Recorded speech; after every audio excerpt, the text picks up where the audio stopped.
Existe uma grande diferença entre salvação e reino. Eu vou começar lendo com você em Lucas 23, versículo 42. A diferença entre salvação e reino. Como assim? Nem todos os salvos irão reinar. E muitos salvos irão reinar com Cristo. Não é todo mundo que chegar ao céu, não é todo mundo que foi salvo, que vai chegar lá e terá conquistado um galardão, ou o que a Bíblia chama de reino.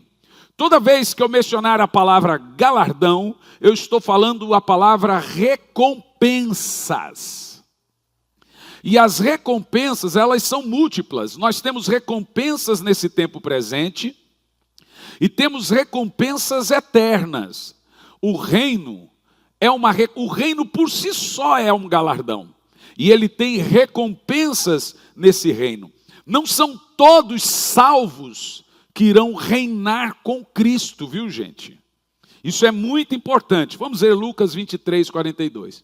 Então, dirigindo-se a Jesus, rogou-lhe: Jesus, lembra-te de mim quando entrares no teu reino. Agora, deixa congelado o texto. Quem mencionou essas palavras? Foi o ladrão. Ele disse: Senhor, quando entrares no teu reino, lembra de mim. Veja que o ladrão, ele pediu o reino, mas Jesus deu outra coisa. Olha o texto. Jesus lhe assegurou: com toda certeza te garanto, hoje mesmo estarás comigo no reino. Hoje mesmo você vai ser salvo, hoje mesmo estarás comigo no paraíso. Agora, por que o ladrão da cruz não conseguiu uma palavra a ponto de entrar no reino? Porque a Bíblia Sagrada afirma, veja em Mateus capítulo 11, verso 10 e 12, que o reino de Deus, ele é um reino conquistado. A salvação é presenteada. Você não precisa se esforçar para ser salvo. Você precisa crer em Jesus para ser salvo. E diz assim: este é aquele a respeito de quem está escrito: eis que eu enviarei o meu mensageiro à frente da tua face, o qual preparará o caminho diante de ti. Está falando sobre João Batista. Pode continuar o texto. Com toda certeza vos afirmo, entre os nascidos de mulher, não se levantou ninguém maior do que João, o Batista. Entretanto, o menor no reino dos céus é maior do que ele. Desde os dias de João Batista até agora, o reino dos céus é tomado por força. Veja que não tem como você conectar esse texto aqui com a salvação. Você não pode pagar preço para ser salvo. Você não pode se esforçar. O Senhor disse que todo aquele que tentar salvar-se, tentar se esforçar para ser salvo, ele vai deixar de ser salvo. O texto deixa muito claro para nós que há uma diferença entre alcançar a salvação e alcançar o reino. Jesus disse que o reino dos céus, ele é conquistado. Ele é tomado por força e violência. Só as pessoas esforçadas irão reinar com Cristo. Só as pessoas esforçadas irão ter presentes, galardões, cargos e funções nesse reino. Agora preste muita atenção. É óbvio que Jesus não está falando aqui agora, meus irmãos, de comprar a salvação. A salvação, ela é pela graça somente. Mas conquistar o reino é por muito esforço. Preste muita atenção nisso. E esse reino que nós lemos aqui na Bíblia, fala de reinar com Cristo, do reino de Cristo. Fala de sermos recompensados com nossas posições nesse reino. O que é galardão? É como você vai viver nesse reino. Não se você vai viver. Se você tem Cristo na sua vida, você vai para o céu, né? Agora, existe uma diferença de ser salvo, de ir para o céu, de ir para a eternidade e como viver na eternidade. Quando nós falamos de eternidade, já não cogitamos mais a salvação. O que é mais importante? É a salvação? Pois bem, a salvação, ela é o mais importante para quem não é salvo. Para quem ainda não é salvo, a salvação é o mais importante. Mas para quem é salvo, o que é o mais importante? O reino, reinar, sermos premiados, sermos recompensados. Irmãos, não é antibíblico e nem loucura almejar recompensas eternas. A Bíblia diz que na realidade você deve se preocupar com as recompensas eternas, com as recompensas de Deus para você, e não com as recompensas dos homens. A Bíblia diz que Moisés rejeitou ser príncipe do Egito, porque ele contemplava a eternidade, ele contemplava o reino, ele contemplava a recompensa eterna. Então ele poderia por um breve período ser príncipe do Egito, mas ele perderia a recompensa eterna. Porque conquistar o reino, alcançar esse prêmio tão valoroso na eternidade, não é fácil. E é sobre isso que nós vamos falar nessa manhã, sobre as recompensas. Fala de nós sermos recompensados com nossas posições. O que você será na eternidade? É isso que é o reino. O que eu vou viver? Como eu vou viver? O que eu vou ganhar? Qual será o meu nome lá? Eu vou reinar em alguma coisa? Eu vou ser governador? Eu vou ser príncipe? O que eu vou ser na eternidade? Isso aqui é galardão. Entendeu o que eu disse? Então você fala, o que importa é ir para o céu. Bom, isso nos primeiros 100 anos é bacana. Mas depois de milhares de anos, você vendo pessoas sendo recompensadas, pessoas sendo premiadas, pessoas, uns sendo governadores, outros sendo príncipes, outros sendo isso, e você o quê? Então veja bem, deixe-me te explicar isso bem rapidamente. Coloca para mim Apocalipse capítulo 19, no verso 7 e 8, para você entender que o crente, quando ele chegar na eternidade, ele estará vestido de uma roupa importante. Deixa eu te dar um exemplo. Para você ser salvo, você precisa estar revestido de Cristo. A Bíblia diz que nós temos que nos revestir de Cordeiro. Ninguém será aceito diante de Deus sem que Deus olhe para você, sem que Deus veja Cristo em você. Você só será salvo se Deus olhar para você e ver Jesus. É a veste. Você tem que ter o sangue de Cristo. É o sangue de Cristo na sua vida que faz você ser salvo. Então, perante o trono de Deus, que é o tribunal do juízo final, você tem que estar revestido de Cordeiro. Vestido de Cristo. Mas existe um outro tribunal, que é o tribunal Bema. O que é o tribunal Bema? É o tribunal de Cristo. Tem o tribunal de Deus, que é o trono branco, e tem o tribunal de Cristo. No tribunal de Cristo, os crentes serão julgados. Cristo julgará a igreja. No tribunal de Deus, os ímpios serão julgados. É o grande trono branco. A Bíblia chama isso também de segunda morte. O salvo não será julgado no trono branco, mas será julgado no tribunal de Cristo. No entanto, o julgamento da igreja não é um julgamento para condená-la. Quando você morrer para esse corpo, você comparece diante de Cristo. Na mesma hora, você terá um julgamento.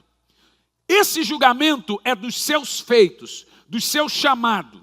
Servo bom e fiel, fostes fiel no mínimo, sobre o muito te colocarei. Granjeou mais talentos, multiplicou os talentos. Nós seremos julgados pelos dons que tivemos. Nós seremos julgados por fazer, por não fazer, por ter recebido, enterrado o talento e assim, etc, etc. O julgamento das nossas obras é no trono de Cristo. Ele julga a igreja.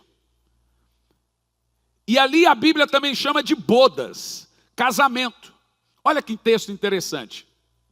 Alegremo-nos, exultemo-nos e damos glória a Ele, porque chegou as horas das bodas do Cordeiro e a sua noiva está preparada. Todos esses termos são metafóricos. E a noiva aí é a igreja. Agora, o que a igreja veste no dia do casamento? Para vestir-lhe, foi-lhe providenciado linho fino. O que o linho fino representa? O linho fino representa as obras, os atos, os feitos justos dos santos. Que coisa poderosa! Olha que coisa tremenda. Perante Deus, você se veste de cordeiro. E perante o cordeiro, você se veste de quê? Quem pode me responder? Você se veste das suas boas obras. É por isso que Apocalipse capítulo 3, a partir do versículo 1, se eu não me engano, você vê o Senhor cobrando para a igreja, ao anjo, veja para mim qual é o texto certinho, aconselho que de mim compre vestes brancas para que não seja vista a vergonha da tua nudez, pastor Lorival, por gentileza. É Apocalipse 3. Oi? Se alguém achar aí, pode me dar a dica. A gente nem é de ferro, né, gente? Agora veja bem. Por isso que o Senhor chega e diz assim: pois és pobre, cego e nu. E aconselho que de mim compres vestes brancas. 3:18. Vestes brancas, para que não... Obrigado, pastor Emerson. Para que não seja vista a vergonha da tua nudez. Esse texto aqui, gente, não está falando de perca de salvação. Está falando de perca de galardão, perca de recompensa. Adquires de mim ouro refinado no fogo. Tudo isso são feitos e obras, a fim de que te enriqueças. Como que um crente é rico diante de Deus? Através dos seus feitos. Nós nos enriquecemos diante de Deus e garantimos ouro, prata lá no céu. A tal do comprar terreno no céu, como muitos anos falavam, é através das nossas boas obras. Não é que você compra terreno no céu, mas você garante uma recompensa diante de Deus. Olha, em todos esse texto nós ouvimos o termo comprar. É evidente que não está falando de salvação, porque a salvação você não pode comprar. O que você compra? Obras, suas posições na eternidade. E diz assim: a fim de que te enriqueças. Aonde é que você será rico aqui? Lá na eternidade. Poderoso isso, né, gente? Roupas brancas para que possa cobrir a vergonha da nudez. Isso aqui é tão interessante, porque tem gente que quando chegar na hora do casamento, ele não vai ter roupa para casar. Porque de acordo com o que nós lemos em Apocalipse 19:8, as roupas da noiva são as suas obras. Se você não trabalha para Cristo, se você não ajuda o necessitado, se você não faz missões, se você não oferta, se você não dizima, se você é aquele crente que senta na cadeira, e eu sou crente, mas tudo você chama ele para dizer: tivemos 24 horas de oração, não veio. Vamos fazer um evangelismo, não vai. Vamos fazer missões, não vai. Tudo ele não se envolve, mas ele senta na cadeira. Não dizima, não oferta, não ora, não jejuma, não se envolve, vem no culto quando dá na telha, não faz viagem missionária, não faz nada, não faz oferta missionária, não ajuda com compra de Bíblia, não ajuda com quilo de alimento. Será que tem gente assim na igreja? Se tiver, só você pode saber. Né? É óbvio que tem, porque a gente sabe os resultados finais de uma igreja. O pastor sabe. É evidente, chama para uma rede de mulheres cuja capacitação não vem, chama para uma rede de homens, não vem. Ou seja, faz uma vigília, não vem. Não sei o que, canta bem, mas não quer cantar no louvor. Trabalha bem, mas não trabalha de diácono. Ou seja, tem gente que ele está na igreja para fazer número e não dá fruto. Esse tipo de gente é igual o ladrão da cruz. Ele é salvo, mas nu. Ele não reina, porque ele não tem obras. Ele não tem vestes brancas. E a veste branca são as obras dos santos. Veja, você será reconhecido no reino pelas obras que você fez para Deus aqui nessa terra. Existe um livro lá no céu chamado Livro Memorial. Nesse livro é onde Deus escreve os seus feitos. E nós vamos ver isso daqui a alguns minutos. Imagina que vai ter crentes, que vai chegar a hora do casamento, e estará o quê? Nu, sem roupa para casar. Porque o que é a roupa para casar? O que é, gente? Vocês estão morgando aí, dormindo? Deixa eu ver se você está acordado. Diga amém. Então responda. Deixa eu te falar. O que são as vestes brancas? As obras. Quem não tem obras está está pobre, cego e nu. Bel? Pensa o seguinte, chegar diante de Deus, nu, com a mão no bolso. Peladão, peladão. Por quê? Porque o cara, pastor, não manda em mim. Eu trabalho se eu quiser, eu faço se eu quiser. E tem gente na igreja que só faz o que ele gosta de fazer. E se você tira dele aquele, remaneja ele para o outro, ele entra em crise. Fica chateado. Mas não é assim que funciona, irmão. Então deixa eu te falar uma coisa, preste muita atenção. Tudo que você faz aqui no corpo, repercute na eternidade. Você acumula para a eternidade. Se você faz coisas terrenas, morre com você. Se você faz coisas que é de Deus, é eterno. Uma vida só nós temos, e em breve passará. E apenas aquilo que fazemos para Deus permanece na eternidade. Daqui um pouco eu lhe explico, porque só as coisas de Deus são eternas. Já lhe explico. Mas de acordo com o que nós lemos aqui nesse texto, existe uma diferença entre reino de Deus, reino de Cristo e reino dos céus. 3 reinos. Preste atenção, porque senão depois você fala que não entende o que eu prego. Sabe quem é que não entende o que eu prego? É quem também não tem pelo menos um entendimento básico da Bíblia. Quem entende a Bíblia sabe do que eu estou falando. Quem não entende fica boiando. Quem entende o que eu estou falando? Quem conhece a Bíblia sabe o que eu estou falando. Agora, o povo hoje em dia não entende muito de Bíblia, então fica boiando. Então, preste muita atenção. Existe uma diferença entre reino dos céus, reino de Deus e reino de Cristo. Reino dos céus é o céu. Reino de Deus é o Espírito Santo dentro de você. É aquilo que Jesus disse, o reino de Deus está dentro de vós. Ele é alegria, paz no Espírito. Esse é o reino de Deus. Todo crente salvo, quando o Espírito Santo entra nele, ele tem um reino de Deus. Então esse reino não é comida, não é bebida, não é um lugar, é uma condição. Não é lugar, mas é uma condição de nova criatura. Reino de Deus é Cristo reinando no crente. É o Espírito Santo lhe dando fruto do Espírito. É alegria, paz e justiça. Esse é o reino de Deus. Todo mundo salvo aqui tem o reino de Deus já. Agora existe o reino de Cristo. O reino de Cristo é o reino eterno. É a recompensa que o Pai deu para o Filho pelo seu sacrifício. E esse reino de Cristo é quando também ele vai pagar todos os trabalhadores do reino. Lembra da parábola? Quando ele vier, eu te pagarei. Lembra da parábola do bom samaritano? Cuida ali daquele pobre. Põe ele lá. Aquela pessoa, o bom samaritano, que pegou o doente na beira do caminho é Jesus. Você pensou que era você? Você é o doente.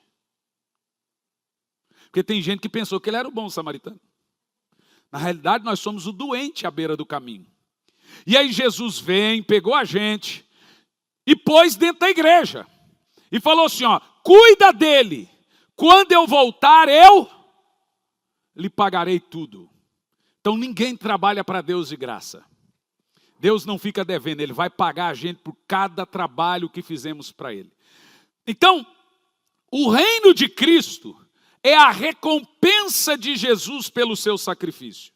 Deus deu esse reino para Ele. E nós, os seus súditos, seremos também recompensados junto com Cristo por termos trabalhado em alguma frente de trabalho para Cristo. Quem vai nos recompensar é Cristo. Então, recapitulando, reino de Deus é o Espírito Santo dentro de você, reino dos céus é o céu, e reino de Cristo é o milênio. reino de Cristo é reinar com Cristo. Então, reinar do milênio não é o mesmo que ser salvo. Se você tem Jesus, você será salvo. Mas para reinar, ser recompensado, aí, irmão, tem que comer muito pacotinho de sal, andar muito, para poder ser recompensado. Quem quer aprender isso aqui? Nossas recompensas, irmãos, se dará tanto no reino dos céus, porque nós vamos para o céu, como no milênio de Cristo. Milênios são 1000 anos que Jesus vai reinar na terra. E nós juntamente com ele. Então deixa eu te explicar. Nós somos salvos pela graça, diga amém. Mas não apenas isso. Vou mostrar com você um texto, Efésios capítulo 2, versículo 8, até o verso 10. Do 8 ao 10 diz assim, ó, preste atenção. Porque pela graça sois salvos, por meio da fé. E isto, a salvação, não vem de vós, é dom. E o texto próximo vai deixar claro que ninguém pode chegar no céu porque ele se esforçou. Não vem por intermédio das obras. Para que ninguém se glorie. Eu guardei o sábado, eu ajudei os pobres, eu dei cesta básica, eu me comportei, então eu mereço ser salvo. O texto deixa claro que não pode. Você só pode ser salvo através da obra de Jesus. Quem vai receber a recompensa da sua salvação é quem lhe salvou. É quem pagou o preço pela sua salvação. Então quem vai receber a recompensa? É Jesus. E qual é a recompensa? É o reino. Ele vai reinar. O Pai lhe deu um reino. E nós somos seus súditos. Uau! Agora veja que coisa tremenda. Mesmo depois de salvo, Deus tem expectativas em nós. Pois somos criação de Deus. Realizada em Cristo Jesus. Para vivermos as boas obras. Então olha para mim, você não é salvo por obras, mas para as obras. Eu sou salvo em Cristo Jesus para viver em boas obras. Veja, as obras não me salvam, mas como eu fui salvo para as obras, a ausência das obras pode provar que eu não sou salvo. Olha o texto. Sou criado em Jesus para viver as boas obras. Então existe um pós-salvação, existe uma missão, um propósito de eu ser salvo. E o propósito é que eu ande em boas obras. Crente sem obras está provando que talvez nem é salvo. Não que você garante a salvação com obras. As obras vêm depois. Olha, 3 textinhos para você. Efésios 1, versículo 4, também diz a mesma coisa, Efésios 1 e 4, para você entender.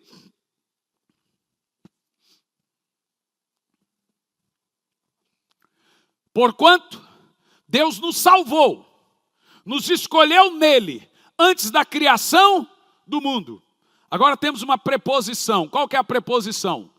Para, depois disso, né, professora?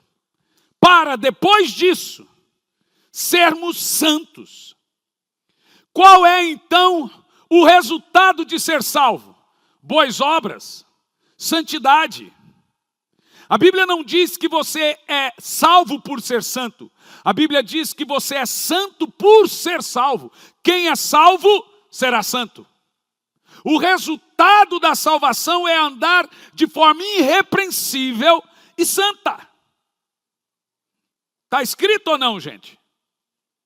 Eu não sou o tipo de pregador que mudo a configuração do texto. Inclusive não existe mensagem dura, existe texto duro. É o pregador que não pode mudar o texto. Mas o texto diz o seguinte, que eu sou salvo para as obras, salvo para ser santo, e Jesus ainda diz, eu te escolhi para dar fruto. Veja, ele não te escolheu porque você deu fruto. Ele escolheu você para dar fruto. Então, olhe bem o que eu vou dizer. Tome nota e nunca mais se esqueça. Toda salvação genuína é seguida de uma missão. Não existe salvação sem missão. Não tem crente salvo que não dê fruto. As minhas ovelhas dão fruto. Ovelha de Jesus dá fruto. Religioso não. A grande característica de um salvo é que ele quer salvar outros. Você está salvo porque alguém pregou para você. Alguém fez uma obra. Alguém fez um ato de justiça. Agora, os salvos devem logo se preocupar em salvar outros. Aleluia. Aleluia. Então escute bem isso. Charles Spurgeon dizia que o cristão ou é um missionário ou é um impostor. Missionário é quem faz a obra, irmão. Talvez você não foi chamado para ir para o Afeganistão, para a África, para entre os índios. Mas ou você desce no buraco, ou você segura a corda para quem desce. Mas a obra você tem que fazer. Se você não é daquele, ai pastor, não é para mim ir em favela, eu sou muito medroso, mas o que eu posso fazer para contribuir? Mas irmãos, não existe igreja social, olha para mim pelo amor de Deus. Não existe igreja social, aquela igreja clube. É uma gentarada que gosta de igreja se ela tiver muita festa. Festa disso, festa daquilo outro, festa. Mas igreja é algo completamente espiritual. É óbvio que nós temos os eventos de integração que integra as pessoas, como rede de mulheres, rede de homens, uma churrascada, um jogo de bocha, não sei o quê, etc. Mas isso não é nosso foco. Nosso foco é lhe apresentar o evangelho. Eu pego uma birra de igrejas que se resumiram a festa. É um ambiente clubista. Desfile de moda é um ambiente social. E evangelho, nada. Nós somos a igreja de Cristo. E a Bíblia diz que somos um exército. Isso aqui é nosso QG. Primeiro a gente tem que entender o que é a igreja, gente. Somos soldados. Não, o povo está rindo. E o evangelho agora virou estado como o povo está indo para o inferno rindo. Eu gosto daquele pregador, porque ele te faz rir.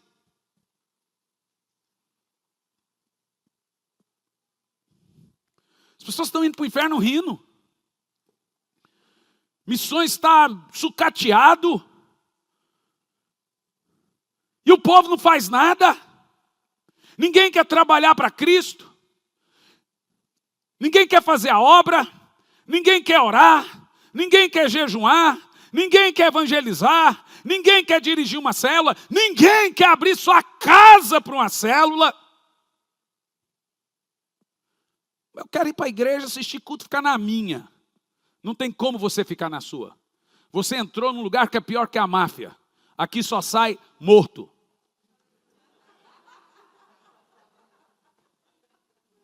Quando você decide entrar no reino de Deus, não tem mais volta. O Senhor disse, aquele que põe a mão no arado e desiste, a minha alma não tem mais alegria nele. Acabou, irmão, não tem mais volta para você, acabou. Só sai morto nesse negócio. Na primeira mensagem eu disse que só tem duas coisas para você ter na eternidade. Ou recompensas ou arrependimentos. E os arrependimentos virão porque haverá danos e disciplinas, prejuízos. Hoje eu estou falando e vou falar das recompensas. Domingo que vem eu vou falar dos prejuízos, das perdas, dos danos, das disciplinas. Lá na eternidade, ou você será recompensado, ou você será duramente disciplinado por ter sido um servo mau. Bad boy.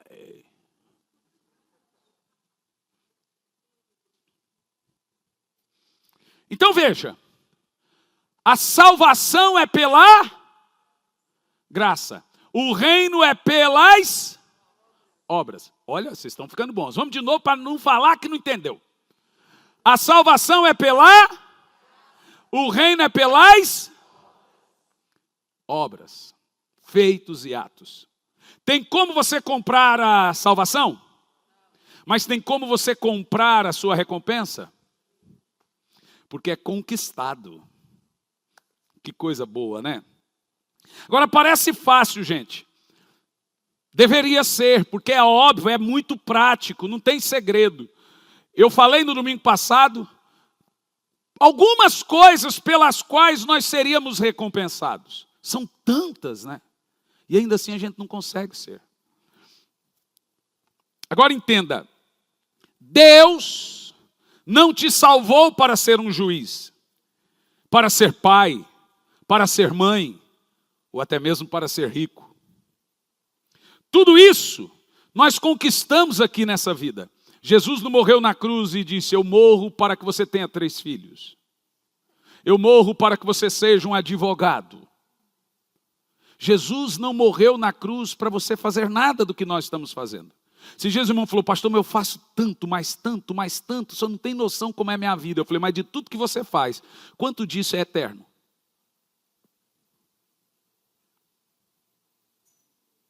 De tudo que você faz, quanto disso vai para o memorial de Deus?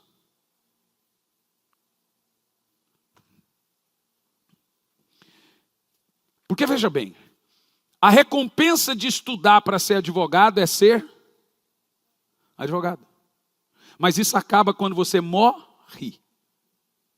A recompensa de estudar para ser um juiz é ser um juiz.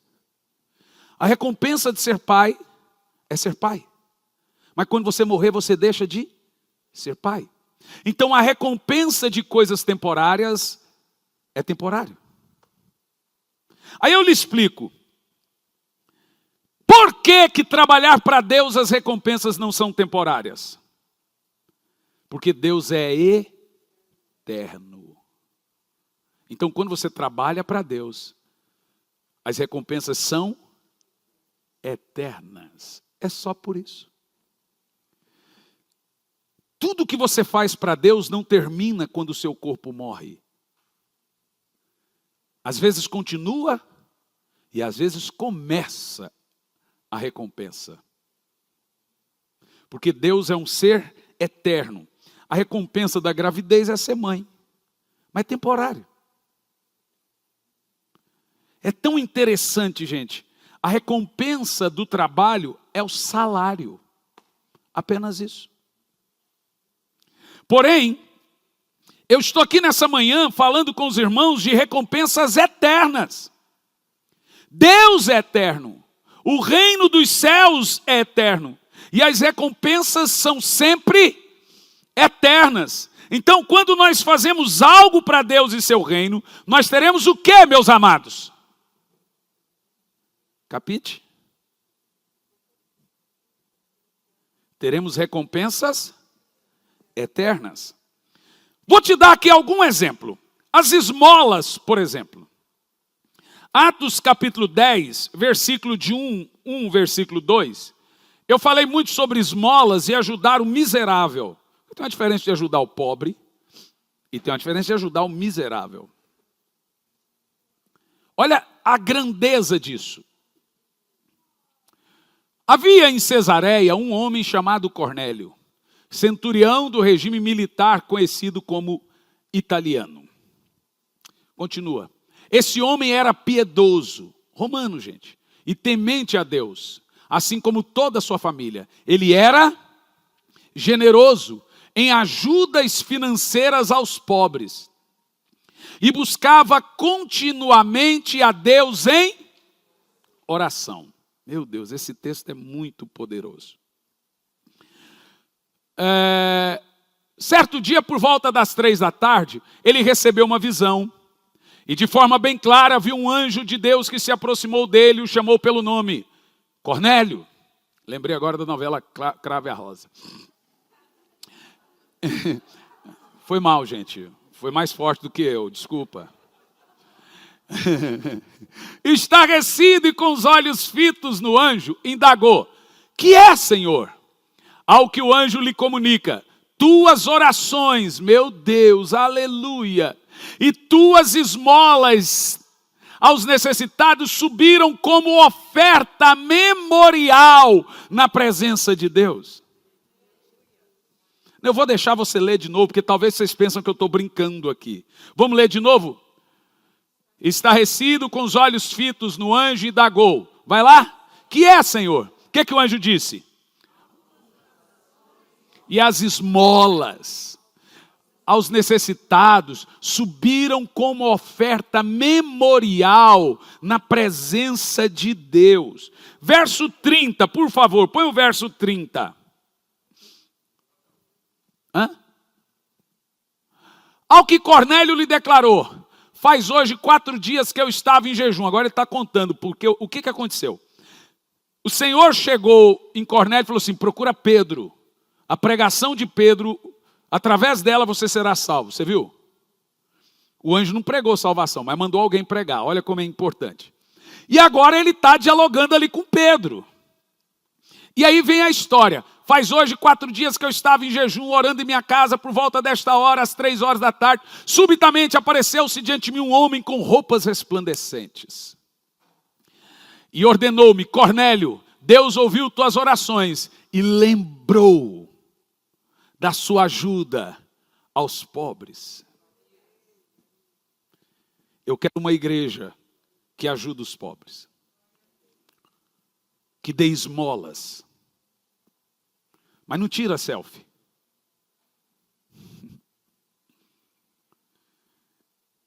Você está dentro do carro, acabou de passar no shopping, no McDonald's, compra um pacotinho e deixa ali. No caminho alguém vai parar pedindo que está com fome. Você já está com ele pronto. Fica pronto. Deus se lembra desse tipo de coisa. Deixa ali os trocadinhos. Fala, não mexa. Alguém vai precisar disso. Ah, mas ele vai comprar droga. E se não? E se ele for comprar comida? Quem é você para julgar? Pode ser que ele se drogou à noite, mas agora está com fome.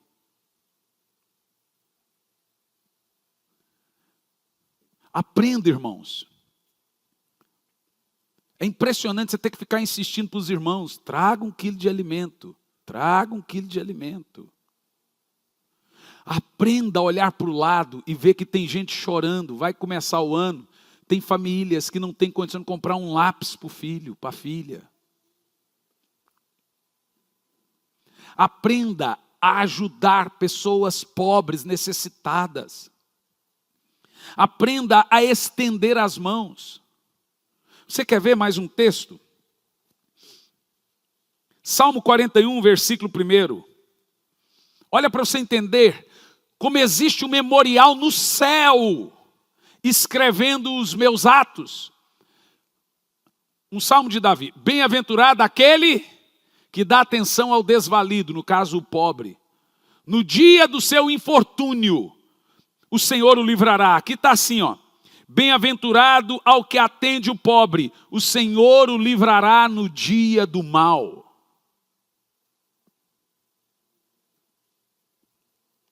Provérbios 21, versículo 13. Esse texto aqui é chocante, irmãos. Quem fecha os ouvidos ao clamor dos pobres, um dia clamará e também não será ouvido.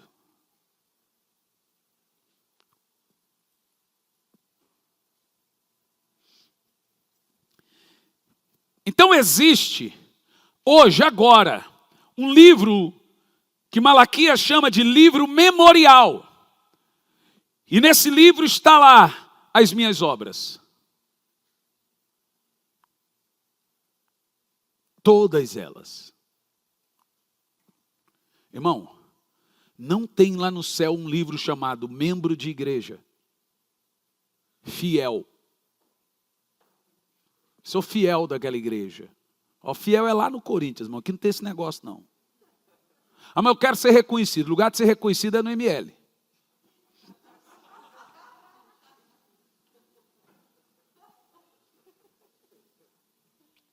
Eu sou membro da Graça Church. Não, você não é. Aqui nós não temos membros. Aqui nós temos discípulos. Você não é um membro de cadeira. Eu não quero que você esteja aqui no hall de membros. Eu quero gente trabalhando, mesmo que eu não saiba, fazendo alguma coisa, mesmo que eu não saiba, se importando, mesmo que eu não saiba. Porque o homem é falho, o homem não reconhece, o homem não diz por favor, o homem não diz obrigado, o homem não reconhece, ele erra.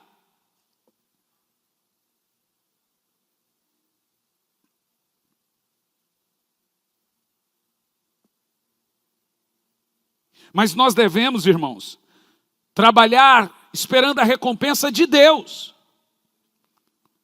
Porque se eu lhe recompensar, você já foi recompensado. Mas se Deus lhe recompensar, será uma recompensa eterna. É evidente que todos esperamos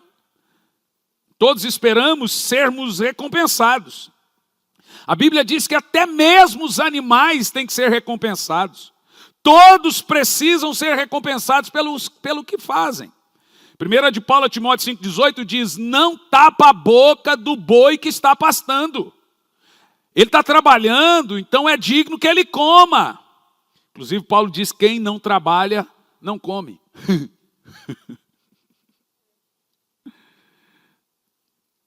Quando você faz algo para Deus, como na obra dele, ele o pagará e recompensará na eternidade. 1 de Paulo aos Coríntios 3, versículo 8, diz assim, ó.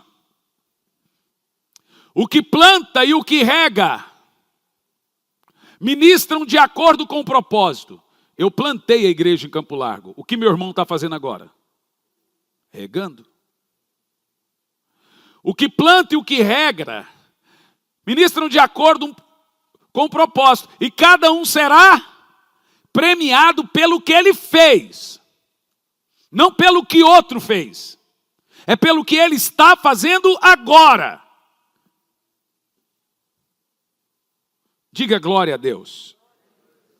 Para todos nós, existe uma recompensa chegando.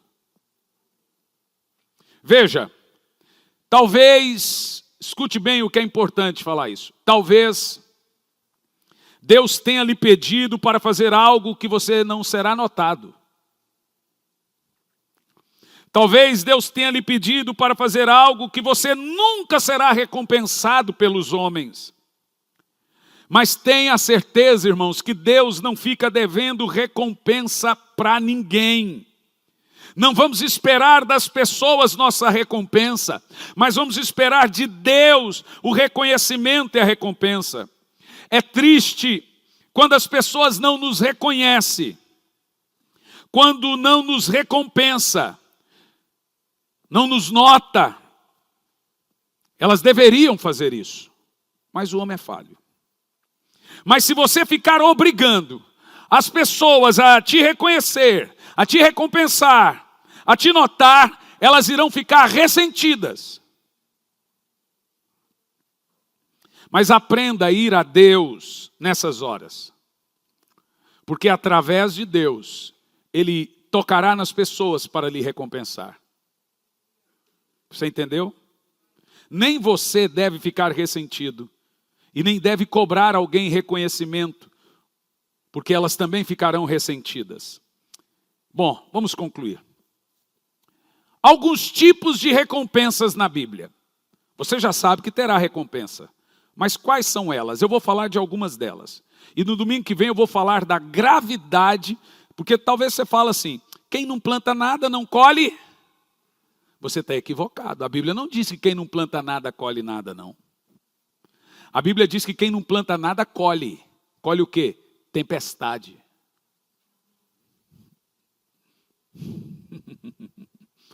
Tem gente que pensa, quem não planta nada colhe nada. Bom, é a parábola da erva daninha, do mato. Numa terra que nada foi plantado, não colhe nada? Colhe erva daninha. Um crente que não planta nada vira maldito. Sabe o que ele colhe? Desgraça na vida dele, angústia, amargura, problema familiar, porque ele não planta nada. Vira cheio de mato a vida dele, é erva daninha. Quem não planta nada, segundo Jesus, colhe tempestade. Quem planta vento, Jesus diz, colhe tempestade. Só tem uma maneira de você viver uma vida boa aqui na terra. Plantando. Porque quem não planta nada está plantando. Vento irá colher tempestade. Recompensas. A primeira recompensa que nós vamos receber. Recompensas por sermos generosos. Atos 20, versículo 5, diz assim, olha que texto lindo, gente, vamos ler em voz alta, vai lá. Eu não entendo por que vocês fazem isso com os textos. Cadê meus amigos aí? Está assim na minha Bíblia. Mais bem-aventurado é dar do que receber. Como é que é?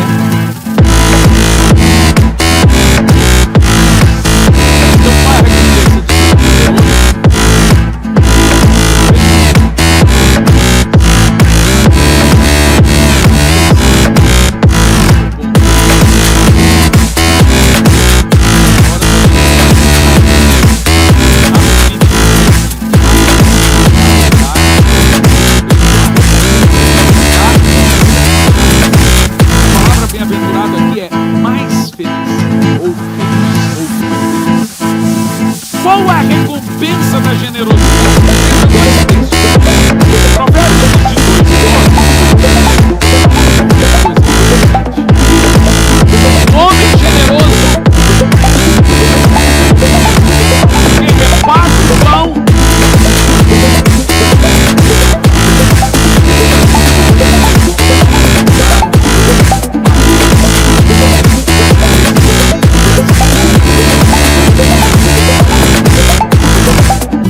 é um crente que nunca transborda. Sabe por que está não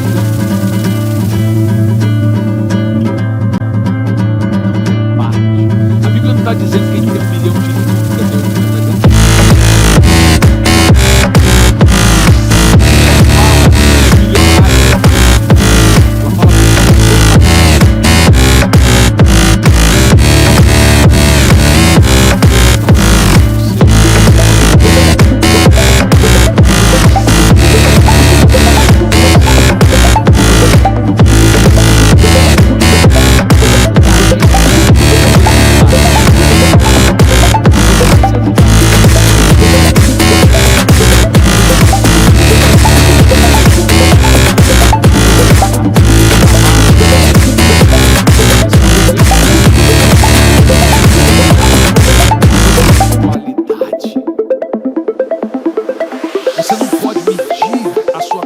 que pelo defeito das pessoas. Fulano não merece, mas precisa.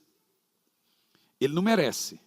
E quando você faz algo por quem não merece, aumenta muito mais ainda a sua recompensa. Porque mostra que você tem um coração completamente de Cristo. Provérbios 11, versículo 25. Olha esse texto, gente. Leia em voz alta, vai lá. O generoso sempre prosperará. Mais alto. Agora veja. Ou isso aqui é verdade ou isso aqui é mentira. Se é verdade, você não prosperou por quê ainda? Você não atingiu ainda o nível de generosidade bíblica. A Bíblia não mente, senhores.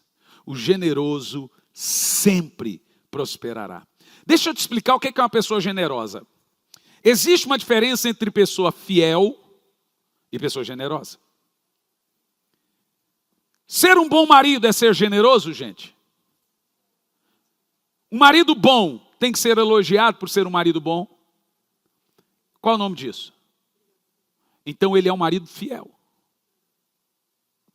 Eu não mereço elogio por ser um bom marido. Eu mereço elogio se for um marido carinhoso. Agora, o marido que abre a porta, dá aquele cheiro no pescoço da esposa, ela...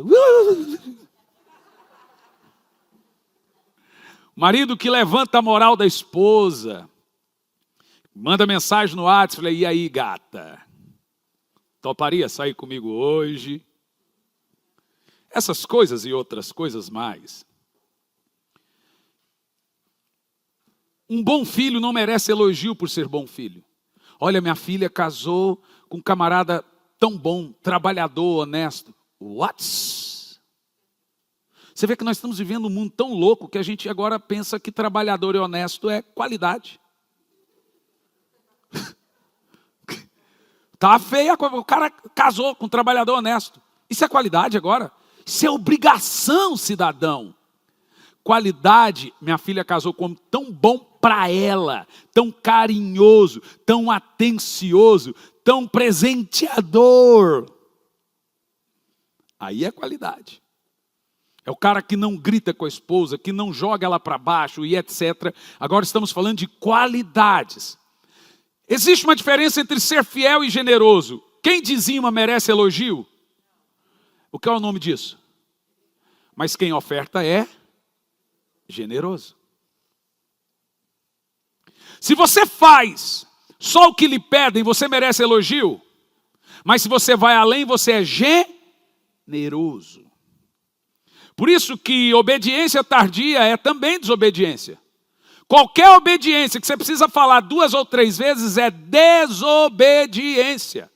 Porque uma pessoa obediente não é quem faz o que lhe manda, é quem ama fazer o que lhe manda. Quem faz o que lhe manda é o mau servo. Fez porque mandou. O coração generoso vai prosperar sempre. É aquela pessoa, irmão, preciso de gente para pintar a igreja. Opa! Ele tem um coração dado, voltado. Irmãos, nós vamos fazer um trabalho de evangelismo na favela. E nós vamos fazer. Não dá para fazer agora por causa da situação, evidente. Mas o generoso, ele está pronto. O coração dele se alegra com uma contribuição, se alegra para comprar uma Bíblia para mandar para os índios, se alegra para levantar uma oferta para mandar para os sonhos, se alegra quando você levantar uma oferta para comprar o forro, se alegra quando ele dá. Gente, quando ele compra lá um McDonald's, um Burger King, ou seja lá o que for, e deixa ali no carro. Passou no seu almoço, eu estou com fome. Ô querido, está aqui, eu já pensava em você. Está pronto. Ele tem um coração generoso. Ele já sai de casa pensando que tem gente que precisa. Tem alguém que vai pedir. A Bíblia não fala que só as ofertas chegam, as suas ofertas também chegam no memorial, mas as suas esmolas também chegam, estão gravadas eternamente no memorial. Então a recompensa do generoso é o quê? Ser uma pessoa feliz e próspera. E existem aqui também algumas recompensas na Bíblia, escritas na Bíblia. Primeira recompensa, reinar sobre cidades. É isso mesmo, gente. Lá no reino de Cristo vai continuar tendo cidades. Quem serão os governadores dessas cidades? Você quer ver comigo? Lucas 19, verso 17. Ao que o Senhor elogiou, muito bem, servo bom e fiel. Então ele deu lá os talentos. Para um deu 1, para outro deu 5 e para outro deu 10. Ao que ganhou 5, multiplicou e deu mais 10. 1, 5 e 10, é isso? Vamos ver o texto, que é bom pegar. Traz 3 versículos anteriores para a gente pegar o texto. É sempre bom. Seus súditos, isso, Vé Maria, menino. Contudo, ele tomou posse do reino e voltou. O texto aqui é sobre Jesus, que saiu para receber do Pai o reino. E ele recebeu o reino e volta para levar a gente para o reino. Ok? Ele tomou posse do reino e voltou. Então mandou chamar os servos a quem deram o dinheiro, a fim de verificar o quanto havia multiplicado. Jesus foi adquirir o reino e nos deu talentos para multiplicarmos. E quando nós multiplicarmos esse talento, nós vamos entrar nesse reino com ele. É muito tremendo. O primeiro chegou e relatou: Senhor, a tua moeda de ouro rendeu 10 vezes mais. É o que recebeu 10. Agora ele está entregando 20. Ok? E o que o Senhor elogiou: muito bom, servo bom. E por ter sido leal. Veja que o ato de você não multiplicar seus talentos é um ato de deslealdade ao Senhor. que está vindo. Misericórdia. Porque você foi pouco leal no pouco, governará sobre 10. Veja, ele multiplicou, deu 20, ele não vai governar sobre 20, ele vai governar sobre o que ele multiplicou, não sobre o que ele ganhou. O que ganhou é graça. Mas o que você multiplica é mérito. Percebeu? Ele tem 20 talentos agora. Mas ele vai reinar sobre 10, porque 10 foi o Senhor que deu. 10 foi ele que conquistou. Agora você que não multiplica nada, você está pobre, cego e nu. Olha que interessante, o Senhor diz, você vai reinar sobre 10 cidades. O milênio haverá nações, cidades, tem gente que vai ser presidente, tem gente que vai ser governador, tem gente que vai ser prefeito, tem gente que vai ser músico. Eu só quero pegar o meu violão e ficar aos pés dele. Só isso. Se ele me der outra coisa, por ele, mas eu me satisfaço em ficar na sala do trono e cantando Jesus, Jesus, Jesus.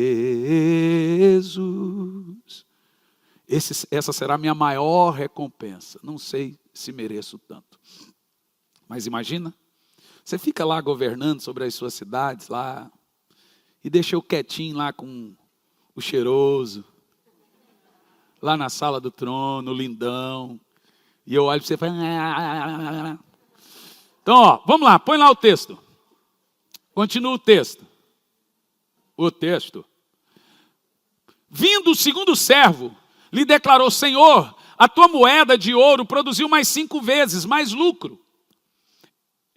Então você terá autoridade sobre 5 cidades. Esse recebeu 5.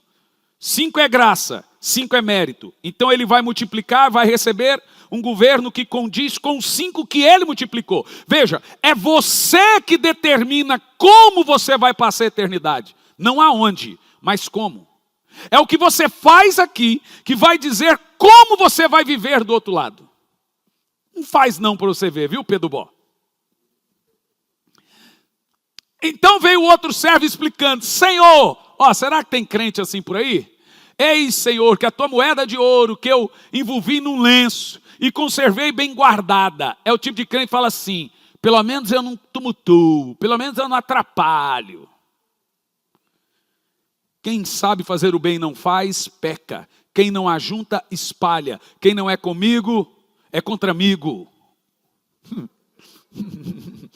E continua. Tive receio, porque tu és um homem severo. Olha, tem crente que pensa assim de Deus. Tira o que não puseste e colhe aonde não semeaste. Deus colhe aonde ele não plantou mesmo, gente. É o único que consegue. Então o Senhor julgou, por tuas próprias palavras eu te condenarei. Servo mau! Sabias que eu sou um homem rigoroso? E que tiro onde não depositei, ceifa onde não semeei. Sendo assim, por que não investiu o meu dinheiro no banco? Sabe para quem que ele está falando? É para quem não quer fazer missões. Então ajuda, põe seu dinheiro no banco. O banco aqui são os missionários. O dinheiro é o talento.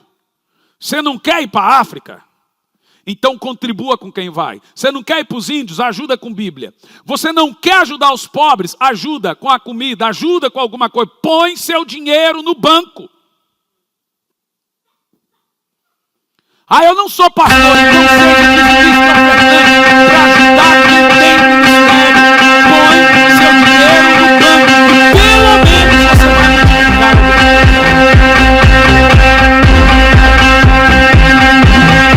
Ah, eu não sou pastor, mas tem uma rapazinho que não consegue pastorar, não tem dinheiro para pagar um para você ter. Às vezes eu fico perdoando,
as suas coroas.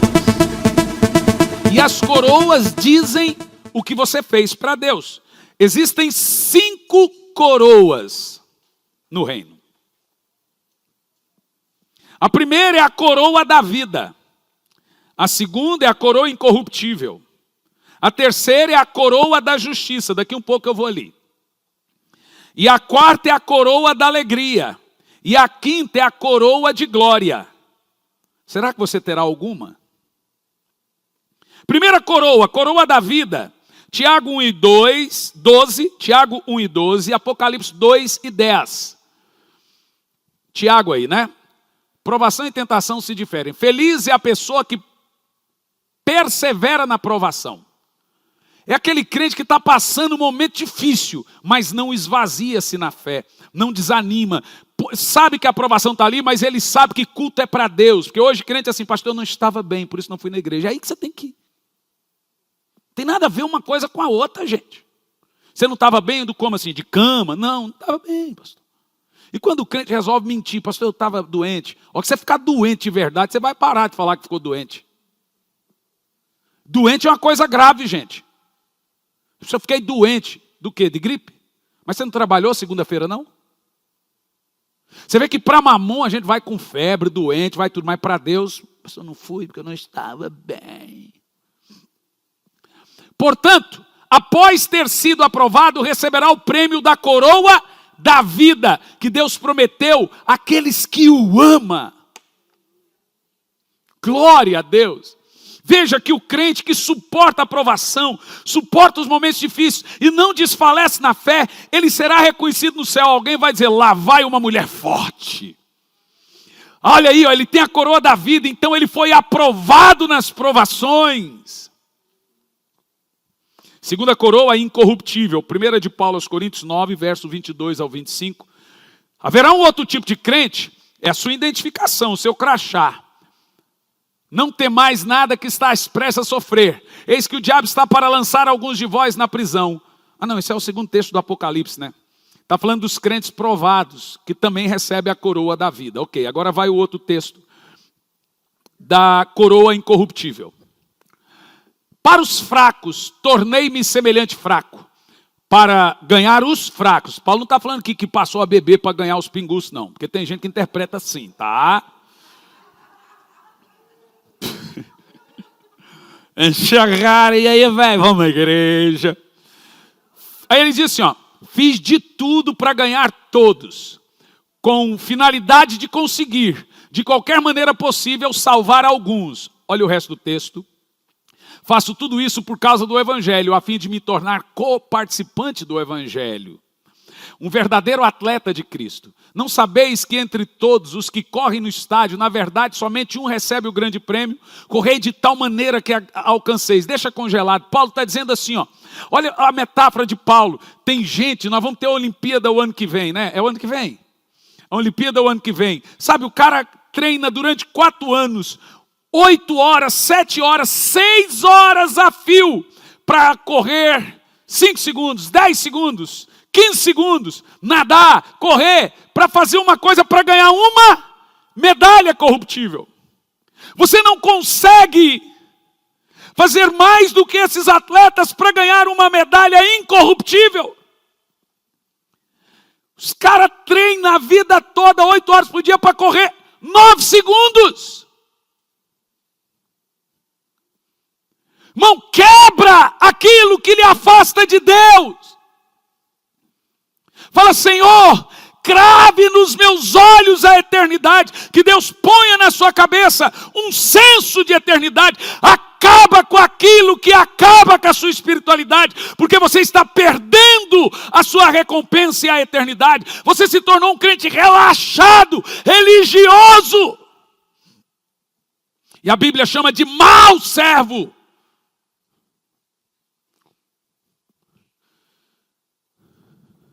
Existe um galardão, uma recompensa para nós. Você tem que viver com os olhos na recompensa, voltado para a recompensa. De tal maneira que alcanceis, verso 25. Todos os que competem nos jogos se submetem a um treinamento rigoroso, é o que eu acabei de falar. Isso para obter uma coroa que logo acaba. É o que eu falei. Nós nos dedicamos para ganhar uma coroa eterna, incorruptível. Oh, glória a Deus. Terceira coroa, coroa da justiça. 2 de Paulo a Timóteo 4, do 6 ao 8. Eu estou andando lá. Alguém vai dizer, ó, esse cara aí, ó, trabalhou muito. Olha a coroa dele. Paulo antevê seu martírio. Paulo diz, quanto a mim, já estou sendo derramado como vinho na oferta de libação. O momento da minha partida se aproxima. Combati o bom combate, completei a corrida, preservei a fé. Veja que Paulo compara a nossa vida cristã com uma Olimpíada. Correndo para as medalhas, para as coroas. Porque na época das Olimpíadas você ganhava coroa, né? Hoje é medalhas. Agora está reservada a minha coroa da justiça, que o reto juiz me concederá naquele dia. E não só a mim, porque eu terei a coroa da justiça, mas também a todos que amam a vinda de Cristo. Todo pregador da volta de Jesus, todo que anseia pela volta de Jesus, vai andar no céu com uma coroa da justiça. Alguém vai dizer, lá vai alguém que propagou a volta de Jesus. Glória a Deus, é lindo, né, gente? Quarta coroa, coroa da alegria. 1 de Paulo aos Tessalonicenses 2,19. Agora você vai entender porque tem crente triste. Porque ele não está de posse da recompensa. A alegria é uma recompensa. Olha lá. Todavia, quando nosso Senhor Jesus retornar, quem será a nossa esperança, alegria ou coroa de glória? Dele. Ora, não sois vós. Agora, quem vai ganhar a coroa da alegria? Quem vai ganhar? Continua. Com toda certeza vós sois a nossa glória e a nossa alegria.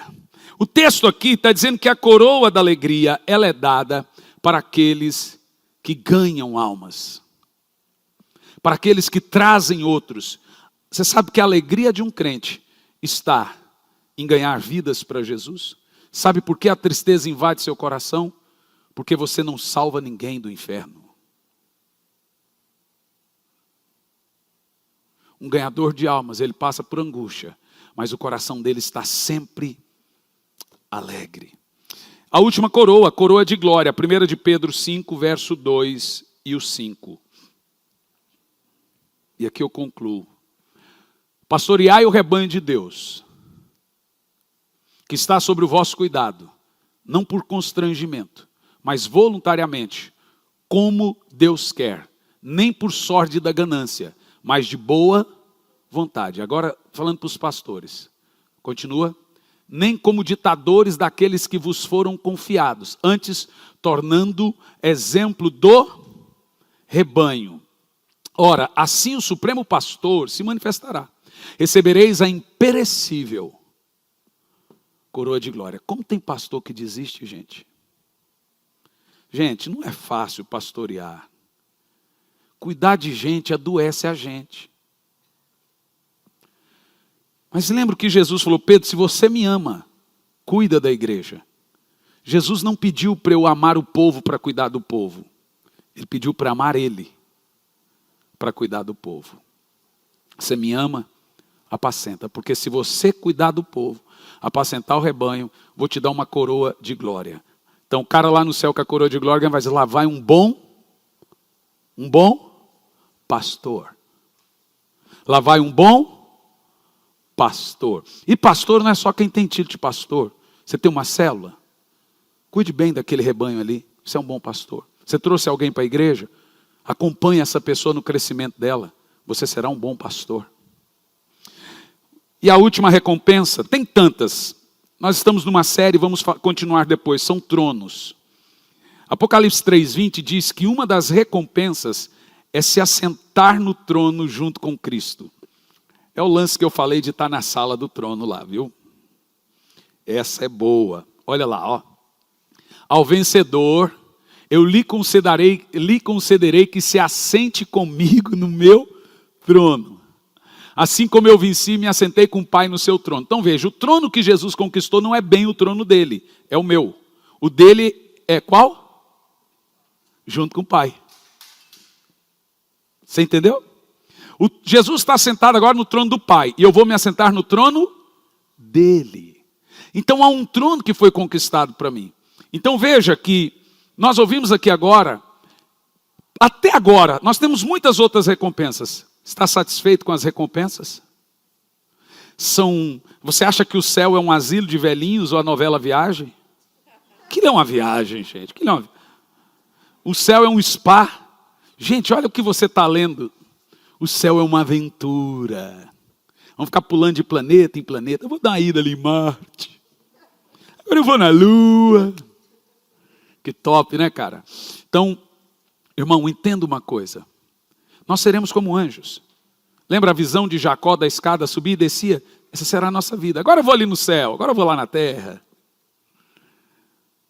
Irmão, tenha os olhos voltados para a eternidade. Não espere um pastor lhe convocar para uma campanha de jejum, de oração. Não espere ele levantar uma oferta. O pastor levantou, brigue para fazer.